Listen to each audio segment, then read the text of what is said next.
Magandang araw po mga kapatid sa bawat isa sa atin sa pangalan ng ating Panginoong Hesus. Narito po tayo sa ating pong segment, Tanong at Sagot sa Biblia. At ang ating pong bibigyang linaw ngayon na katanungan ay bakit sinabi ni Hesus na ang Diyos lang ang mabuti, gayong equal naman sila ng Ama noong tinawag siyang mabuting guro. Let me repeat, brethren in Christ. Bakit sinabi ni Jesus na ang Diyos lang ang mabuti, gayong equal naman sila ng Ama noong tinawag siyang mabuting guro? Ito ay ayon kay Pastor Mark Anthony ni Brida, Brethren in Christ.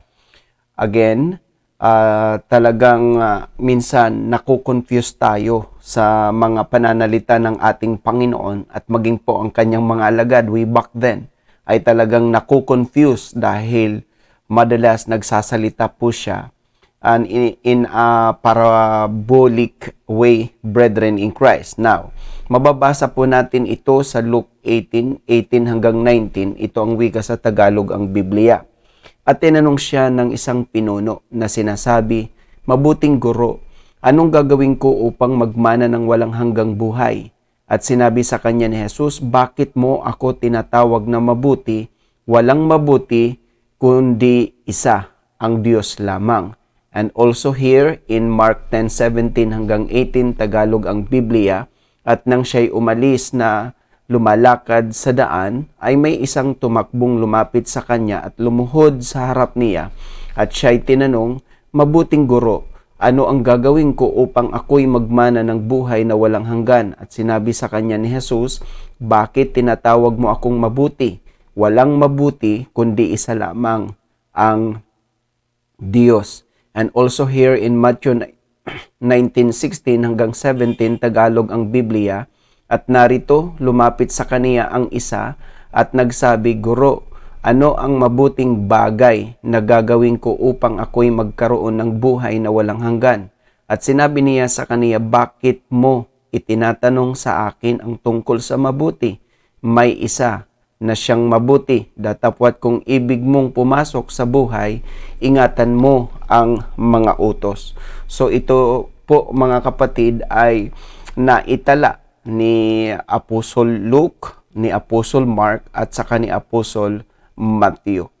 Subalit, iba po ang pagkakasalaysay ni Apostol Matthew dahil ang sabi niya po, "Bakit mo ako tinatanong tungkol sa mabuting bagay?" Samantala, sa Lucas at saka sa Marcos, mga kapatid, ay tinawag siyang mabuting guro. At dito, makikita po natin na ang sabi ng ating Panginoon, walang ibang mabuti kundi ang Diyos.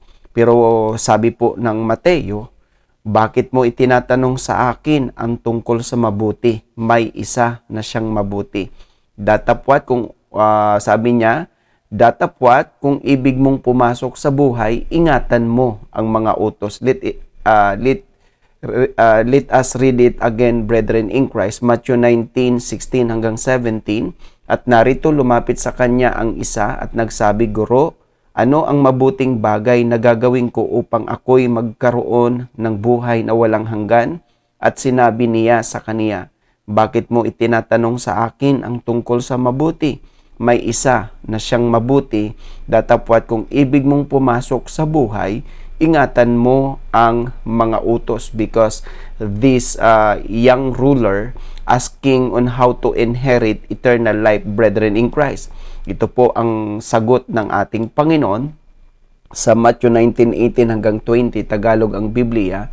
At sinabi niya sa kanya, "Alin-alin?" At sinabi ni Jesus, "Huwag kang papatay, huwag kang mangangalunya, huwag kang magnanakaw, huwag kang sasaksi sa di katotohanan. Igalang mo ang iyong ama at ang iyong ina, at ibigin mo ang iyong kapwa na gaya ng iyong sarili." Sinabi sa kanya ng binata, "Ang lahat ng mga bagay na ito ay ginanap ko. Ano pa ang kulang sa akin?" In fact, sa Lucas at saka sa Marcos, mula sa aking pagkabata ay kanya na pong ginanap itong mga kautusan na binanggit ng ating Panginoon. At dito ang kanyang tanong, ano pa ang kulang sa akin? Ito naman po uli ang wika ng ating Panginoon. Ipagpatuloy natin ang pagbasa. Matthew 19:21 hanggang 22, Tagalog ang Biblia. Sinabi sa kanya ni Jesus, kung ibig mong maging sakdal, so dito ang binanggit ay sakdal, humayo ka, ipagbili mo ang tinatangkilik mo at ibigay mo sa mga dukha at magkakaroon ka ng kayamanan sa langit at pumarito ka, sumunod ka sa akin. Datapwat nang marinig ng binata ang ganitong pananalita ay yumaon siyang namamanglaw sapagkat siya'y isang may maraming pag-aari.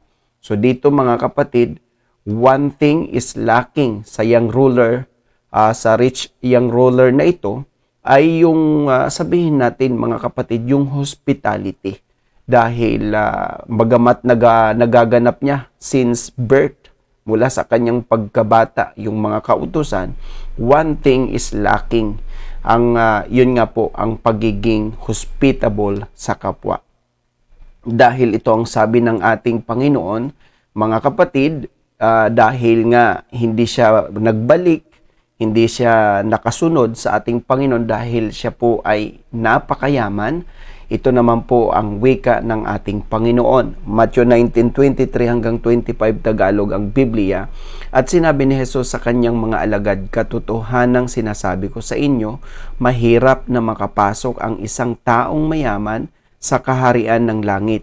At muling sinasabi ko sa inyo, magaan pa sa isang kamilyo ang dumaan sa butas ng isang karayom kaysa isang taong mayaman ang pumasok sa kaharian ng Diyos. At nang marinig ito ng mga alagad ay lubhang nangagtaka na nagsisipagsabi, sino nga kaya ang makaliligtas? Because the context of this, brethren in Christ, is the rich young ruler asking on how to inherit eternal life. At yan nga po, dinala muna siya ng Panginoon sa mga kautusan. Kasi ang mga tao noon ay mga self-righteous because pakiramdam nila, sila po ay napakabuti na kapag nagagawa nila ang kautusan. Subalit pinapatunayan ng ating Panginoon na kahit anong sikap nilang sundin ang mga kautusan, biruin mo mga kapatid, 613 laws mayroon po sa Old Testament. At kahit anong sikap nilang pagsunod sa kautusan, mayroon pa rin po silang hindi magagawa mga kapatid. Kaya yun po ang sinabi ng ating Panginoon sa kanyang mga alagad. Now, let us conclude sa ating pong pinag-usapan. Parang pinapatunayan ng Panginoon ang tungkol po sa kautusan.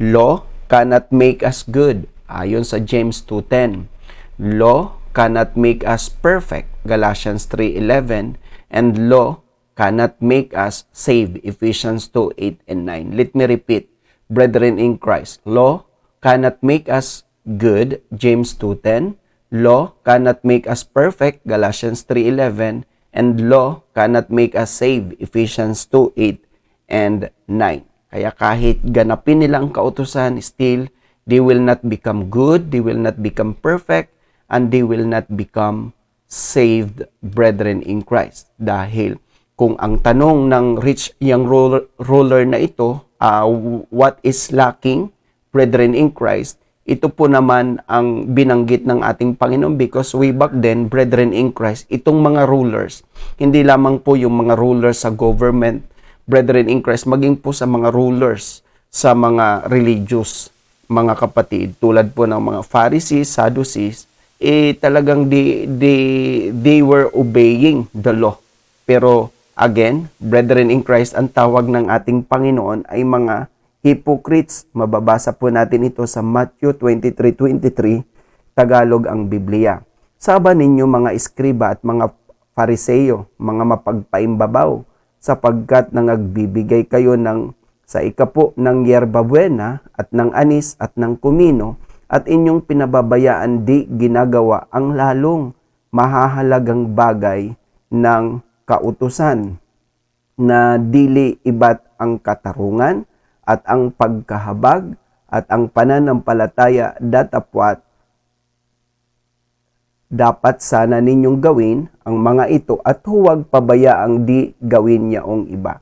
So nakita po ba natin mga kapatid, similar itong rich young ruler sa mga religious leaders dahil sabihin natin, they observe the laws pero may mga nakakaligtaan sila na tulad ng mga Pariseyo. Ano ang kanilang nakakaligtaan? Yung mga mahahalagang kautusan, mga kapatid, tulad po ng katarungan, sa English justice, yung pagkahabag at maging po yung pananampalataya. Kasi ang mga Pharisees, brethren in Christ, at saka mga scribes, or saba natin na rin natin ang mga Sadducees, wala po sila sa tinatawag natin justice, brethren in Christ. At wala po silang tinatawag na pagkahabag, at lalong wala silang pananampalataya dahil they do not believe our Lord Jesus Christ. Kaya if we will compare doon sa tanong ng rich young ruler, what is lacking? Ito po ay tulad din po na hindi niya nagampanan ang pagiging yung justice, yung pagkahabag at pananampalataya, mga kapatid. Now, sa ating pinag-uusapan, kung ating pong i-observe, Jesus or He was proving Himself as Lord and Savior dahil pinapatunayan ng Panginoon sa kanyang pananalita na siya po ay Panginoon at tagapagligtas. Balikan muna po natin ang mga Pharisees at saka mga scribes. Bakit po natin sinabi ito? Dahil ating ikino-compare ang rich young ruler sa mga religious leaders na mayroon silang similarity despite that they are observing the laws, pero may mga mahalagang kautusan pa rin na nakakaligtaan sila, mga kapatid. At ngayon, sinasabi po natin that Jesus was proving Himself as Lord and Savior. Basahin po natin sa Luke 20:46 hanggang 47, Tagalog ang Biblia. Mangag-ingat kayo sa mga eskriba na ibig magsilakad ng may mahahabang damit at iniibig nila ang sila'y pagpugayan sa mga pamilihan at ang mga pangulong upuan sa mga sinaguga at ang mga pangulong dako sa mga pigingan, na sinasakmal nila ang mga bahay ng mga babaeng bao. So ito po ay injustice. At sa pagkukunwaring banal ay nananalangin ng mahaba. Ito yung pagiging hypocrites nila. Ang mga ito'y tatanggap ng lalong malaking kahatulan. So, if we could conclude, brethren in Christ, kaya tinatawag po ang mga Pharisees, scribes na mga hypocrites, kasi talagang pag tiningnan mo sila, banal na banal po sila, pero ang totoo, mga kapatid, pinapractice nila yung injustice, tulad po na pagsakmal sa mga bahay ng mga babaeng bao. At dito, mga kapatid, ay makikita po natin ngayon, kung binabasa po natin ang Luke 20:46 hanggang 47, ano po ang pinatutungkulan dito ng ating Panginoon? Again, kung binasa po natin ang Luke 20:46 hanggang 47, basahin po natin ngayon ang 41 hanggang 44, verses 41 hanggang 44. Again, ito po ay Luke 20:41-44, Tagalog ang Biblia. At kaniyang sinabi sa kanila, paanong sinasabi nila na ang Kristo ay anak ni David, sapagkat si David din ang nagsasabi sa aklat ng mga awit, sinabi ng Panginoon, sa aking Panginoon maupo ka sa aking kanan, hanggang sa gawin ko ang iyong mga kaaway na tungtungan ng iyong mga paa. Dahil dito, tinatawag siyang Panginoon ni David at paanong siya'y anak niya. So dito, mga kapatid, ang concern, mga kapatid, because the Pharisees do not believe that Jesus Christ is the son of David. Kaya kini-question po ito because alam naman po natin na hindi po tinatanggap si Jesus. Kaya ito po ang brinot out ng ating Panginoon nung sinabi niya po, mga kapatid, na kayong mga Pariseo mapagpaimbabaw dahil wala nga po yung injustices sa kanila. Wala po sa kanila ang justice, kundi puro injustices ang kanilang ginagawa, mga kapatid. Dahil ang issue, kapag tinutukoy si Jesus as Son of David, mga kapatid, ang issue po ay pinag-uusapan ho dito ang kanyang pagiging Mesiyas or Kristo, ang kanyang pagiging tagapagligtas at kanyang pagiging Panginoon.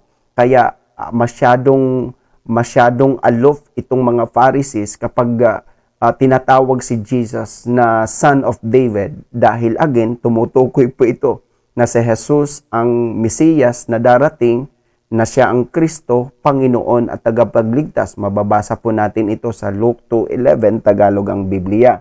Sapagkat ipinanganak sa inyo ngayon sa bayan ni David ang isang tagapagligtas na siya ang Kristo, ang Panginoon. Let me repeat, sapagkat ipinanganak sa inyo ngayon sa bayan ni David ang isang tagapagligtas na siya ang Kristo, ang Panginoon. Kaya pagka pinag-uusapan sa Bible na Jesus Christ is the Son of David, it speaks about Jesus Christ as Savior, Jesus Christ as Lord, Jesus Christ as Christ or the coming Messiah, brethren in Christ. At again, ayaw po ito naririnig ng mga Fariseo.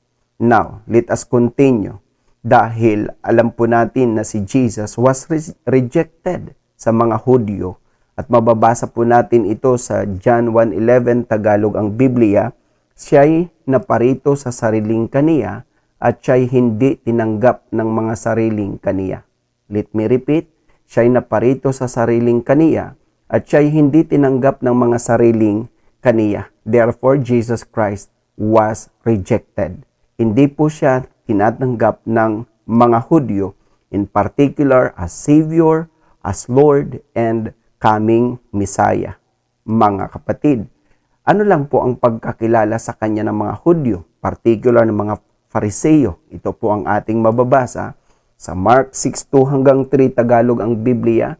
At nang dumating ang Sabat, ay nagpasimulang magturo siya si Jesus sa sinagoga at marami sa nangakakarinig sa kanya ay nangagtaka na nangagsasabi, saan nagkaroon ang taong ito ng mga bagay na ito? At anong karunungan ito na sa kaniya'y ibinigay? At anong kahulugan ng gayong mga makapangyarihang gawa na ginagawa ng kaniyang mga kamay? Hindi baga ito ang anluwagi, ang anak ni Maria at kapatid ni Santiago at ni Jose at ni Judas at ni Simon? At hindi baga nangaririto sa atin ang kanyang mga kapatid na babae at siya'y kinatitisuran nila? So here, brethren in Christ, ang pagkakilala po ng mga Fariseo sa kanya, or sabihin natin mga religious leader, siya po ay isang karpentero lamang. At hindi po siya tinatanggap bilang tagapagligtas, bilang Mesiyas, at bilang Panginoon, mga kapatid. Now, kaya po pinoprove ito ng ating Panginoon dahil siya po ay rejected at mga kapatid sa mga Hudyo. Then, hindi lamang po niya pinoprove that He was, brethren in Christ, the Savior, Lord, mga kapatid, kundi He was proving Himself as God. Pinoprove niya rin po na siya po ay Diyos. Bakit po? Sapagkat ayon sa tanong po ng ating kamanggagawa sa Luke 18:18-19, Tagalog ang Biblia, at tinanong siya ng isang pinuno na sinasabi, mabuting guro, anong gagawin ko upang magmana ng walang hanggang buhay? At sinabi sa kanya ni Jesus, bakit mo ako tinatawag na mabuti? Walang mabuti kundi isa, ang Diyos lamang. Bakit po, mga kapatid, makikita po natin na sinabi ni Jesus? Kasi He was called master, good master, mabuting guro, mga kapatid. Pero bakit para bang sounds na hindi tinanggap ni Jesus na siya po ay mabuti. Mga kapatid, kundi ang tinutukoy ni Jesus ay isa lang ang mabuti, kundi ang Diyos lamang, kasi wala pong taong naging mabuti. Tulad nga po ng ating sinabi mga kapatid na kahit anong sikap gawin at sundin ang 613 laws, still mayroon pa rin po silang mga nakakaligtaan at mga hindi nagagawa. Kaya nga sabi ng James 2:10, magawan nyo ang siyam, nilabag nyo ang isa, naging transgressor kayo sa lahat. Nilabag nyo ang lahat. So, walang taong mabuti. So, ngayon, mga kapatid, hindi po sa nireject ng Panginoon na siya ay tawaging mabuti, kundi ang tinutukoy niya, isa lang ang mabuti, ang Diyos. So, kung ang Panginoon ay gumagamit ng mga parabulo, mga kapatid, gumagamit rin po siya ng lohika. Tingnan po natin ang logic kung bakit sinabi natin that He was proving Himself as God. Sa ating first premise, Jesus is good dahil tinawag siyang mabuting guro. Sa ating second premise, God is good. Wala po yung pasubali, mga kapatid. Therefore, Jesus is God. Yun po ang conclusion. Let me repeat. Ang first premise, Jesus is good kasi tinawag siyang mabuting guro. At ang sagot ni Jesus sa second premise, God is good. So, ang conclusion, therefore, Jesus is God. Kaya using the logic nung sinabi ni Jesus na isa lang ang mabuti, parang sinasabi niya, mga kapatid, kung ako ay tinatawag niyong mabuti, mga kapatid, ay Diyos ako kasi ang Diyos lang ang mabuti. Yun po mga kapatid at atin ipagpatuloy dahil way back then, isa lang po ang kinikilalang mabuti, mga kapatid, kundi ang Diyos ng mga Israel. Dahil ito ang sabi ng Psalm 73:1, Tagalog ang Biblia, tunay na ang Diyos ay mabuti sa Israel, sa mga malilinis na puso.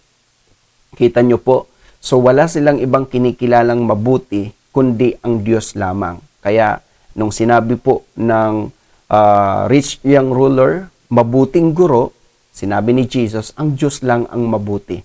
Kaya again, He was referring to Himself, kung siya po ay inaddressed as good teacher, therefore, siya po ay Diyos. Kasi isa lang po ang mabuti, walang iba kundi ang Diyos. Diba po, naririnig natin ito laging verse na ito.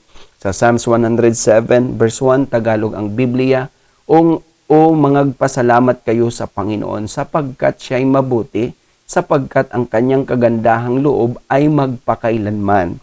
Kaya di ba po, naririnig natin itong mga katagang ito, maging sa ating mga panambahan, God is good all the time, God is good.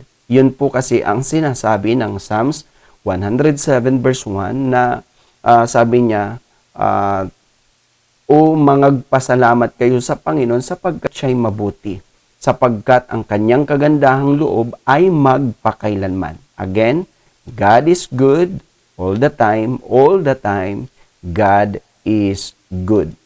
At dagdag pa ho natin mga kapatid, bakit po kailangan i-prove ni Jesus na siya po ay Diyos? Dahil dito po muli namumuhi at napupuot at nagagalit ang mga Pariseo when Jesus Christ refers Himself as God, brethren in Christ. Basahin po natin sa John 5:17 hanggang 19, Tagalog ang Biblia. Datapwat sinagot sila ni Jesus, hanggang ngayoy gumagawa ang aking Ama at ako'y gumagawa dahil dito nga'y lalo nang pinagsikapan ng mga Hudyo na siya'y patayin sapagkat hindi lamang sinira ang araw ng Sabat, kundi tinatawag din naman na kaniyang sariling ama ang Diyos na siya'y nakikipantay sa Diyos.